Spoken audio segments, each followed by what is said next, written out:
ဘောကဘာလဲဆိုတော့ဘောကမွေးဖွားလာတယ်ပြီးတော့သေဆုံးသွားတယ်ဒါပဲလေကျတို့ကခက်တာကအဲ့ဒီမွေးဖွားတာနဲ့သေဆုံးတာကိုခေါင်းထဲကိုမရှိဘူးအဲ့ဒီဂျားကာလမှာဖြစ်နေတဲ့သူကဘာငါဘာသူ့အဆင်ပြေတယ်ငါအဆင်မပြေဘူးဆိုတာတွေလောက်ထွယ်စိတ်ထဲရပါတော့နားလေတာဟုတ်လားတကယ်တမ်းကအဲ့ဒီအဆင်ပြေတာတွေမပြေတာတွေကအခိုက်အတန့်ပဲဘာမှသိတော့အရေးပါလာတာတော့မဟုတ်ဘူးတော့သူအဆင်ပြေလဲပဲသိရမယ်ဘဝအဆင်မပြေလဲပဲသိရမယ်ဘဝကိုကျွတ်တို့ကသိရမယ်ဘဝလို့မြင်တတ်ဖို့လိုပဲအဲ့ဒီအမြင်မှန်ကမရှိဘူးတော့မဟုတ်ဘူးရှိတယ်ဒါပေမဲ့ခေါင်းထဲကိုသိမရောက်ဘူးဖြစ်နေတယ်သူကဒီဘာဝနာတွေရဲ့အစွမ်းကထက်ခါဖြစ်အောင်လုပ်မှအစွမ်းကပြတာတစ်ခါနှစ်ခါလောက်သိတဲ့အတိနဲ့အကျဉ်းယာနဲ့ချီပြီးတော့သိတဲ့အတိဟာစွမ်းအားရင်မတူဟုတ်လားဆိုကြမှာဆိုသိရမယ်ဆိုတာအမှန်တရားအဲ့ဒါကိုသိတာဟာပညာအဲ့ဒီပညာကတစ်ခါနှစ်ခါလောက်နဲ့သိပြီးတော့အစွမ်းကမပြတစ်ခါသိကြည့်လိုက်အဲ့ဒီအတိကကိုယ့်ကိုဘလို့လမ်းညွှန်ချက်တွေပေးမလဲကိုယ့်ကိုဘလို့စိတ်ထဲမှာရှင်းလင်းသွားစေမလဲကိုယ်စိတ်ထဲမှာဘလို့ငြိမ်းအေးမှုဖြစ်စေမလဲဆိုတာကိုလက်တွေ့လုပ်ကြည့်ရင်သိမြတ်စွာဘုရားမရဏနုဒ္ဓတိသေခြင်းကိုဘာထပ်အမှတ်ရမယ်ဆိုလို့ရှိရင်ဥပဒမာယနှလုံးစိတ်ဝမ်းငြိမ်းအေးလိမ့်မယ်လို့ဓာတ်ရိုက်ခေါ်ထားတယ်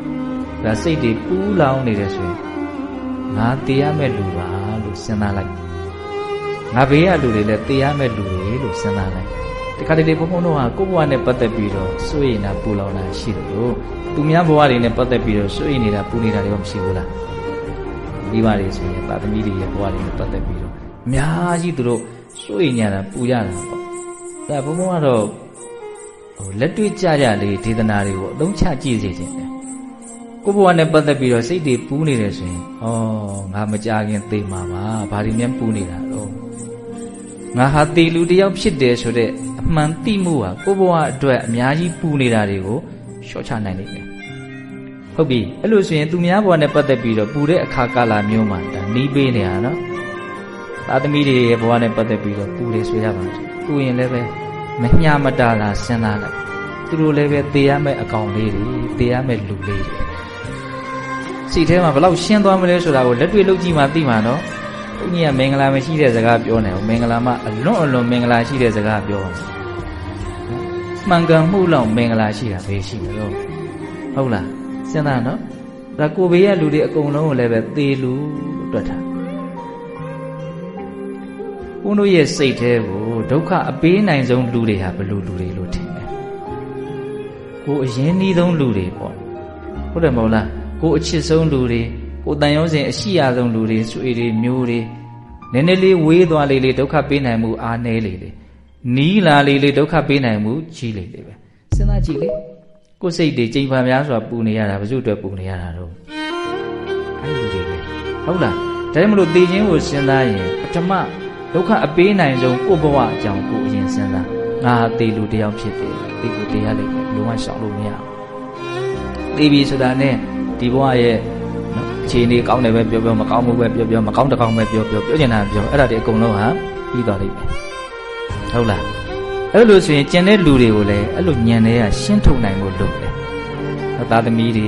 ကိုဘေးရဆွေတွေမျိုးတွေလှုပ်ဖို့ကိုင်းဘက်တွေအကုန်လုံးပေါ့လေအကုန်လုံးဘလို့အောင်မရဘူးသေလူတွေတို့လည်းဘယ်ချင်းသိမဲ့တောင်မသိနိုင်ငါရင်သိမလားငါတော့သိမလားဘူးမှတိကျကျမသိနိုင်အဲ့ဒီအမှန်တရားကိုဘုန်းဘုန်းတို့ဟာပယ်နေစဉ်းစားအဲ့ဒီစဉ်းစားလို့ရလာတဲ့အသိဉာဏ်ပညာဟာစိတ်နှလုံးရဲ့ပူလောင်မှုကိုဘလောက်ငြိမ်းအေးသွားသေးမလဲဆိုတာကိုလက်တွေ့သိအောင်လုပ်ဟုတ်လားပြီးလို့ရှိရင်လေခွေးလေးတွေကြောင်လေးတွေမြင်နေရတာလေးတွေအကုန်လုံးပေါ့နော်ပြီးရင်ရှိသမျှတရားဝါအကုန်လုံးကုန်ပြတ်သွားကြမှာဟုတ်လားပြီးရင်တစ်ကပြန်စဟောတစ်ခုပြန်စပြက်ပြန်ပြီဖြစ်လာပြန်ပြီသေပြန်ပြီဖြစ်လာပြန်ပြီသေပြန်ပြီအဲ့ဒီကိစ္စကိုမြန်မြင်အောင်ကြည့်များမြင်အောင်ကြည့်ဘဝရဲ့ပုံမှာနားလည်မှုအလွန်မှမြင်မာလာတာကိုသိရတယ်ဟုတ်လားဘုန်းတော်ကဘဝနဲ့ပတ်သက်ပြီးတော့ဘာမှလေးလေးနက်နက်သိအောင်မလုပ်ဘူးဘဝနဲ့ပတ်သက်ပြီးတော့ဘုန်းတော်နားလည်တာကရှင်းသန်းနေတဲ့အခိုက်အတန့်မှာဘလို့နေရမလဲဆိုတဲ့ကိစ္စကိုပဲအများကြီးတွေးတာသူများအဆင်ပြေတယ်အဆင်မပြေဘူးအဆင်ပြေတယ်မပြေဘူးပြောနေတာကိုအားစားဘာနဲ့ပတ်သက်ပြီးတော့ပြောနေတာတော့ရှင်းသန်းနေတာနဲ့ပတ်သက်ပြီးတော့ပဲပြောနေတာဒါမင်းအဆင်ပြေမပြေ